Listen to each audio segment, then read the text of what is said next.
ہر جماعت کے بندے کو کارڈ ملا ہے. پی ٹی آئی کے 2 بندوں کو ملا ہے, 27 کارڈ دوسری جماعتوں کو ملا ہے. اس کا مقصد یہ ہے کہ تھوڑا سا میرٹ آ رہا ہے. یہ نوجوان عمر ریاض جیسے پنڈی میں جا کے نوکری اس لیے ڈھونڈ رہے ہیں کیونکہ یہاں پہ ہمارے پاس این ٹی ایس تو بن گیا جو بہت اچھی مسلم لیگ نون کی حکومت کا تھا, لیکن اس کے بعد ایڈ ہاک لگانے کا سسٹم کر دیا گیا. نتیجہ یہ نکلا کہ این ٹی ایس کی میعاد ہوتی ہے 6 مہینہ اور ایڈ ہاک 7 مہینے تک بندہ لگ جاتا ہے. 1 مہینے کے بعد وہ این ٹی ایس کی میعاد ہی ختم ہو جاتی ہے.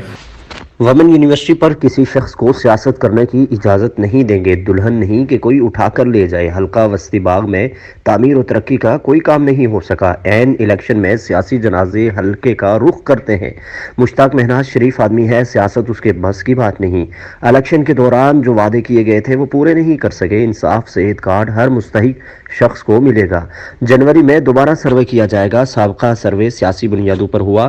کفل گڑھ کی 50,000 کی آبادی میں 700 کارڈ مذاق ہے. بوڑھے سیاستدان عوام پر رحم کریں اور نئے لوگوں کو موقع دیں.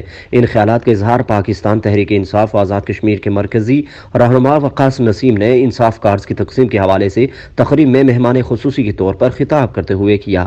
انہوں نے کہا ہے کہ صحت کارڈ پر ہر شہری کا حق ہے اور سیاست سے ہٹ کر تمام لوگوں کو ملے گا. انہوں نے کہا ہے کہ وومن یونیورسٹی کے حوالے سے عوام کی رائے کو مقدم سمجھا جائے. معلوم نہیں کہ کون سا علاقہ ہے, کوئی جانتا تک نہیں ہے. عوام کے ساتھ مذاق بند کیا جائے. کرنل راجہ نسیم مرحوم کا اس یونیورسٹی کے حوالے سے بڑا کردار ہے. کوئی طاقت یونیورسٹی کو نہیں لے جا سکتی. انہوں نے کہا ہے وزیر اعظم مشتاق مہناز نے جہاں جہاں چونا لگایا تھا وہ سڑکیں تعمیر کرے ورنہ عوامی رد عمل شدید ہوگا. کفل گڑھ روڈ اور سلاخی ڈارا کوٹ ان کی نالائکی کا منہ بولتا ثبوت ہے. انہوں نے کہا ہے کہ واٹر سپلائی اسکیم کفل گڑھ پر کوئی کام نہیں ہو سکا. ہماری عورتیں سروں پر پانی اٹھا کر لاتی ہیں. اس اسکیم کو ضائع کر دیا گیا ہے. مشتاق مہناز اپنے گاؤں بنی مہناسا کسی جنازے پر نہیں جا سکے تو عوام کی کیا خدمت کریں گے.